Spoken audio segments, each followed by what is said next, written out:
Kementerian Kesihatan Malaysia mengambil maklum berkaitan laporan berita mengenai varian baru COVID-19 iaitu B11529. Setakat ini, 3 buah negara telah melaporkan kes berkaitan varian baru ini iaitu Afrika Selatan, Botswana dan Hong Kong. Mungkin akan ada negara-negara lain yang akan melaporkan varian ini. Menurut laporan, varian baru ini mempunyai 32 mutasi spike protein, iaitu 2 kali ganda lebih banyak daripada varian Delta.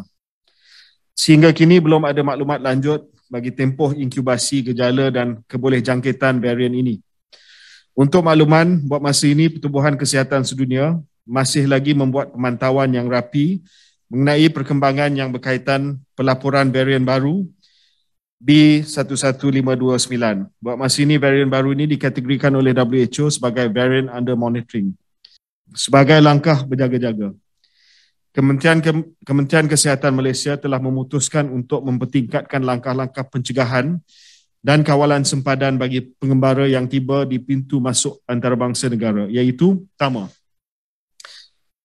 pengembara warga negara Malaysia yang merancang melawat ke negara Afrika Selatan, Botswana, Eswatini, Lesotho, Mozambik, Nambia dan Zimbabwe adalah tidak dibenarkan untuk meneruskan perjalanan mereka.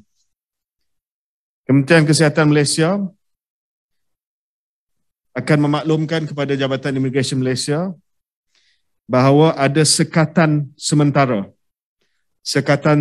kepada semua pengembara yang mempunyai sejarah perjalanan dalam tempoh 14 hari ke Botswana, Eswatini, Lesotho, Mozambik, Namibia, Afrika Selatan dan Zimbabwe. Maksudnya, pengembara yang ada sejarah perjalanan ke negara-negara tersebut dalam tempoh masa 14 hari tidak dibenarkan masuk ke Malaysia.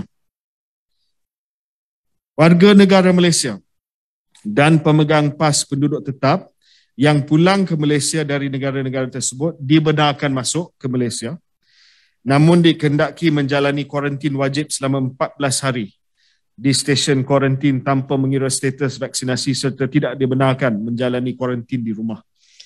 Semula, warga negara asing yang tidak ada status pas penduduk tetap ataupun pas kerja di Malaysia tidak dibenarkan masuk ke Malaysia daripada negara-negara yang saya sebutkan tadi, tidak langsung dibenarkan masuk ke Malaysia, sehingga kita review sekatan sementara ini.